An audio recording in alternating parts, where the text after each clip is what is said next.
개인정보보호법이 이 강의가 원래 그 정해졌을 때 이미 개정안이 나왔는데 이제 언제 통과되는지를 좀 지켜봤는데 이제 통과가 됐죠. 그 사이 통과가 돼서 이제 공포는 됐고요. 법 시행이 이제 9월 달부터 시행이 될 예정입니다. 그래서 이 강의안에 가능하면 이제 개정 개인정보보호법 관련된 내용은 가능하면 이제 담도록 그 노력을 했습니다. 그래서 분량이 종전보다는 조금 많아졌는데요. 아마 그 과도기이기 때문에 여러분들이 이제 업무할 때 9월 전까지는 그래도 국법이 적용되기 때문에 국법을 이제 등한시할 수는 없거든요. 그래서 국법하고 신법하고 좀 비교를 해가면서 이렇게 보시면 될 것 같고요. 이 국법하고 신법을 비교하다 보면 이제 한 4시간이 그렇게 길지는 않은 시간이라서 제가 좀 약간 빠르게 진행할 건데 맥락을 중심으로 좀 보시면 될 것 같습니다. 그래서 지금 개인정보보호법이 2020년 8월 5일에 개정이 되었죠. 데이터 3법 개정이 돼서 내용도 많이 바뀌고 이번에 바뀌었지만 이제 여러분들 아마 회사에서 가장 크게 신경 쓸 부분은 규제기관이 바뀐 것일 겁니다. 종래 이제 행안부에서 하던 거를 또 일부는 이제 과기정통부나 방통위에서도 했었던 것을 이제 개인정보보호위원회라는 단일한 규제기관이 규제를 하는 것이 이제 가장 핵심이고 최근에 이제 되게 규제를 많이 하죠. 개인정보보호위원회가 이제 처분도 할 수 있고 행정조사도 할 수 있고 그렇게 권한이 상당히 강화됐기 때문에 여러 가지 사건이 발생을 하면 개인정보보호위원회에서 좀 규제를 하려는 경향이 강합니다. 그리고 새로운 법이 시행이 되면 그 새로운 법에 따른 규제가 있으면 그 규제를 좀 강화하려는 것이 규제기관의 속성이기 때문에 지금 그런 게 있고요. 또 다른 트렌드는 사실은 이제 우리나라에서 그 법에서도 드러나듯이 이제 개인정보는 보호의 방점을 찍힌 나라잖아요. 그러니까 개인정보법이 아니라 개인정보 보호법이죠. 그리고 위원회도 개인정보위원회가 아니라 개인정보보호위원회입니다. 근데 이제 여러분들 요즘에 말씀 많이 들으셨겠지만 개인정보라는 것이 우리나라에서는 종래 이제 헌법 17조에 사생활의 비밀과 자유라는 게 있어서 거기에 파생이 돼서 이제 프라이버시 관점에서 논의가 되다가 이게 21세기 들면서 개인정보가 속된 말로 돈이 된 거죠. 돈이 되기 시작하면서 기업의 핵심 자산으로 계속 증가를 하고 이 기업의 핵심 자산이라는 것은 데이터는 네트워크 효과를 누리면 보다 더 가치가 상승하는 효과가 있습니다. 한 개 데이터보다는 두 개, 두 개보다는 네 개, 네 개보다는 16개 이렇게 기하급수적으로 올라가면 가치가 상승하는 네트워크 효과가 있기 때문에 거기에 기반한 여러 우리 그 테크핀 내지는 빅테크 기업이 또 생성이 돼서 막대한 부를 창출하고 있고 그렇기 때문에 이 데이터라는 것이 단순히 프라이버시 관점에서 이제 보호의 방점을 찍히는 것이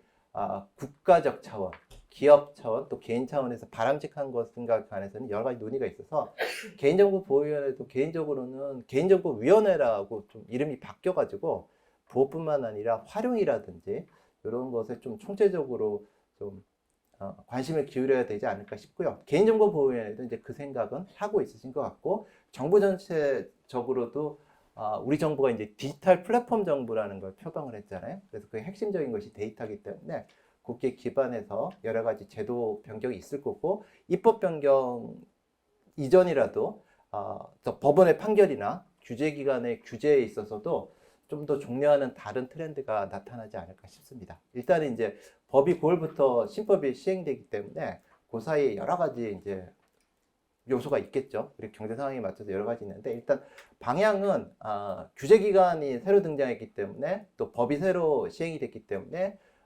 규제가 보다 강화될 것이라는 한 가지 시각이 있고 두 번째는 전체 산업이나 시장의 트렌드에서 보호보다는 개인정보의 이용 활용에 방점을 찍힌다 그러면 규제보다는 투자 촉진이라든지 이런 사업 모델의 형성에 있어서 국가가 좀 더 관여를 많이 하는 그런 두 가지 상반된 트렌드가 있다는 점을 유의를 하셔야 될 것 같습니다.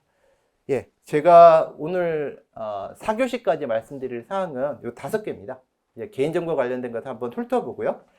개인정보 규제는 크게 두 가지 규제가 있습니다. 우리나라도 그렇고 뭐 GDPR도 그렇고 미국도 그런데 하나는 처리, 영어로는 프로세싱이라고 그러는 거, 개인정보를 처리하는 거, 수집부터 시작해서 파기에 이르기까지 또 여러 가지 개인정보를 내부적으로 활용한다든가 외부에 보내서 처리한다든가 이런 것을 하는 것이 이제 개인정보의 처리 규제가 있고요.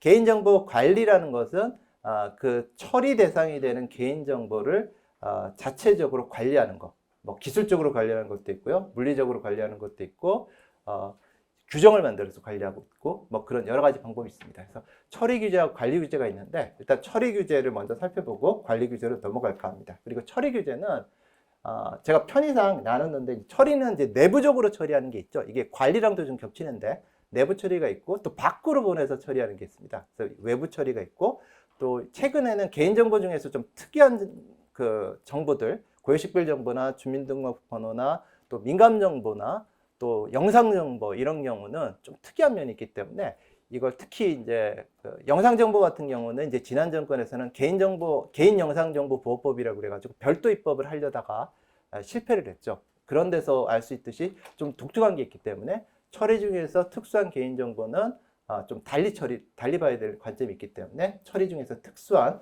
개인정보를 네 번째 꼭지에서 하도록 하고요.